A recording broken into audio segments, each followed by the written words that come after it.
Hello viewers, আশা করি আপনারা সবাই ভালো আছেন। এই ভিডিও টিউটোরিয়ালে আমি HTML লিস্টের একটা গুরুত্বপূর্ণ টপিক নিয়ে আলোচনা করব। তো ভিডিওটি সম্পূর্ণ দেখার জন্য অনুরোধ রইল। এই ভিডিও টিউটোরিয়ালে আমি HTML লিস্ট টাইপ সিম্বল নিয়ে আলোচনা করব। আমরা যখন অর্ডার লিস্ট করেছিলাম তখন আমরা অর্ডার লিস্টের আউটপুটগুলো দেখতাম এইভাবে, একটা 1 দিয়ে অ্যাপল, 2 দ্বারা অরেঞ্জ, এভাবে ধাপে ধাপে থাকতো, ঠিক আছে? আইটেমের নাম থাকতো তত নাম্বার পর্যন্ত দেখাতো। ঠিক একই রকম ভাবে যখন আমরা আনঅর্ডার লিস্ট করেছিলাম তখন আউটপুটে একটা ডিক্স অর্থাৎ কালো আকারের বৃত্ত দেখা যেত এবং পাশে ওই লিস্ট আইটেমের নামটা দেখা যেত। এখানে খেয়াল করলে দেখতে পাবেন আমরা এখানে এক্সট্রা কোনো কিছুই ব্যবহার করিনি, শুধুমাত্র অর্ডার লিস্ট ওপেনিং ট্যাগ এবং অর্ডার লিস্ট ক্লোজিং ট্যাগ ব্যবহার করছে এবং এর ভিতরে লিস্ট আইটেম ওপেনিং ট্যাগ এবং লিস্ট আইটেম ক্লোজিং ট্যাগ। কিন্তু এখন আমরা এই জিনিসটাকে পরিবর্তন করব, অর্থাৎ এই যে লিস্টের যে নাম্বার বা সিম্বলগুলো দেখা যাচ্ছে আমরা সেগুলো পরিবর্তন করব। এখন সেগুলো পরিবর্তন কিভাবে করতে হয় সেটা নিয়ে আমরা দেখব। সেগুলো পরিবর্তন করার জন্য যে আমরা লিস্টের ট্যাগ ব্যবহার করি, যেমন ধরুন অর্ডার লিস্টের ক্ষেত্রে ওএল ট্যাগ এবং আনঅর্ডার লিস্টে ইউএল ট্যাগ ব্যবহার করে থাকি। লিস্টের ট্যাগের মধ্যে আমরা ওই টাইপটা সিলেক্ট করে দিব, অর্থাৎ আমি কি ধরনের আউটপুটে কি ধরনের লিস্টগুলো দেখতে চাচ্ছি, অর্থাৎ লিস্টের সিম্বলগুলো কিভাবে দেখতে চাচ্ছি সেটা দেখার জন্য আমরা এখানে লিস্টের মধ্যে টাইপ লিখে ওই সিম্বলটা দিয়ে দিব, অর্থাৎ যে সিম্বলটা আমি এই ইনভার্টেড কমার মধ্যে দিব আমার আউটপুটে সেটা দেখাবে। তো আমরা কিছুক্ষণ পরে প্র্যাকটিক্যালি করব, আপনারা দেখতে পারবেন। হ্যাঁ, শুধুমাত্র যে লিস্টের ওপেনিং ট্যাগ থাকে অর্থাৎ কি ধরনের লিস্ট সেটা বোঝানোর জন্য যে আমরা লিস্টের ট্যাগ ব্যবহার করি, যেমন ধরুন ওএল ট্যাগ অর্থাৎ order list, unorder list opening tag থাকে, তার মধ্যে আমরা টাইপ দিয়ে সে সিম্বলটিকে সিলেক্ট করে দিব। তো আমরা এরপরে কয়েকটা লিস্ট টাইপ সিম্বল দেখি। প্রথমে হচ্ছে দেখুন টাইপ এ। যখন আমরা টাইপ এ দ্বারা অর্ডার লিস্টের মধ্যে বা আনঅর্ডার লিস্ট যে লিস্টই বলুন না কেন সেই লিস্টের মধ্যে যখন আমরা টাইপ এ ব্যবহার করব তখন আমরা আউটপুট হিসেবে দেখতে পারবো যে এ বি সি। ওকে, এরপরে টাইপ যখন আমরা আই ব্যবহার করবো অর্থাৎ রোমান সংখ্যা, ঠিক আমাদের আউটপুটে রোমান সংখ্যাগুলো এভাবে দেখাবে। ওকে, এখন যদি আমি টাইপ ডিক্স ব্যবহার করি তাহলে আউটপুটে আমাদেরকে ডিক্স দেখাবে, অর্থাৎ কালো কালো কিছু সার্কেল দেখাবে। হ্যাঁ, এটা যখন ডিক্স আমরা ব্যবহার করি তখন এভাবে দেখাবে, আর যদিও ব্যবহার না করি আনঅর্ডার লিস্টের ক্ষেত্রে সেটি ডিফল্ট থাকবে, অর্থাৎ আপনি ডিক্স আনঅর্ডার লিস্টের ডিক্স ব্যবহার করুন বা নাই করুন আপনাকে ডিফল্ট এগুলো দেখাবে, অর্থাৎ এগুলো আপনাকে নিজে থেকে দেখাবে। এরপরে যে টাইপটি রয়েছে সেটা হচ্ছে সার্কেল।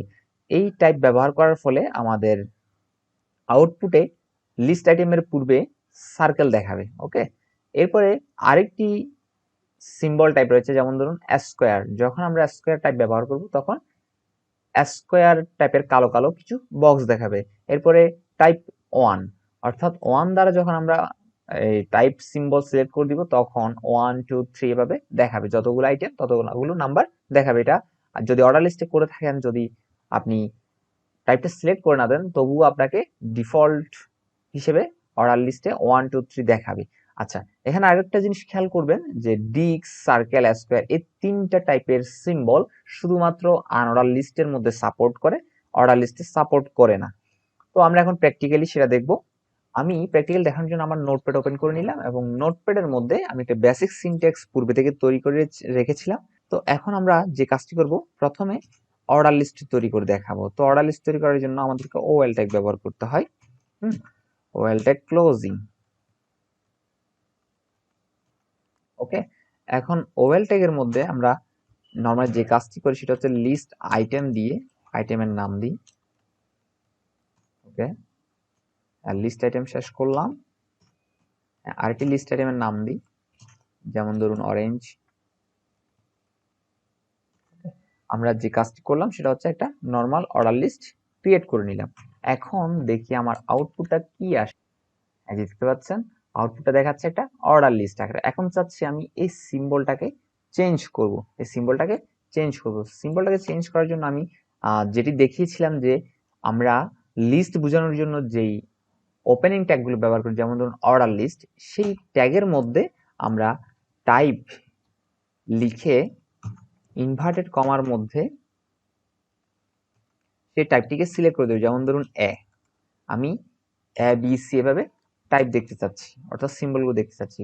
এখন যদি আমি রিলোড করি দেখতে পাবেন বি চলে আসছে। এভাবে যদি আমি আরো কয়েকটা লিস্ট আইটেম লিখি, আমি একটু কপি করে পেস্ট করে দিলাম কয়েকটা করার জন্য। আচ্ছা আচ্ছা, এখানে আমি এটা চেঞ্জ করে দিই। বানানা ধরুন জিএসসিকে জ্যাকফ্রুট,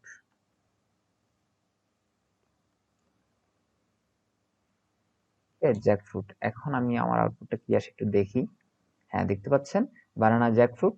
ওকে, তাহলে এভাবে আমরা যখন টাইপগুলো সিলেক্ট করে দিই আমাদের আউটপুটে বিভিন্ন রকমের দেখায়। এখানে ধরুন আমি দিই, তাহলে আমাদের আউটপুটে কি আসে সেটা একটু দেখি। হ্যাঁ, দেখতে পাচ্ছেন বি সি এভাবে আসছে। তো এটা যদি আমরা আনঅর্ডার লিস্টের ক্ষেত্রে করি তাহলে আমাদের যে জিনিসটা পরিবর্তন শুধু হচ্ছে আনঅর্ডার লিস্ট ইউএল ট্যাগ। ঠিক আছে, ইউএল ট্যাগ। ওকে, এখন আমাদের আউটপুটটা কি আসে দেখি। হ্যাঁ, দেখতে পাচ্ছেন আউটপুটের মধ্যে কিন্তু ডিক্স আসতেছে। কেন সেটা বলি।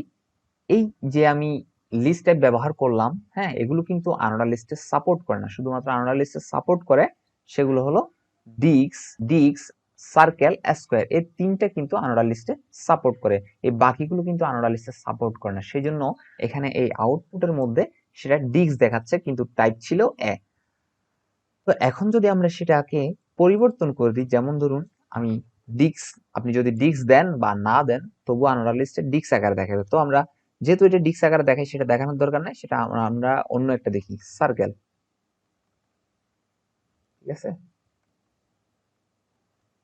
আমরা সার্কেল দেখতে চাচ্ছি। আচ্ছা, এখন আউটপুটে কি আসে দেখি। হ্যাঁ, দেখতে পাচ্ছেন সার্কেল দেখাচ্ছে খুব সুন্দর করে। এখন আমার আউটপুটটা কি আসে আমি একটু দেখি।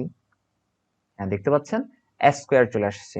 তো এভাবে আমরা চাইলে আমাদের অর্ডার লিস্ট এবং আনঅর্ডার লিস্টের যে সিম্বল, আইটেমের যে সিম্বলগুলো থাকে সেই সিম্বলগুলোকে আমরা চাইলে চেঞ্জ করতে পারি।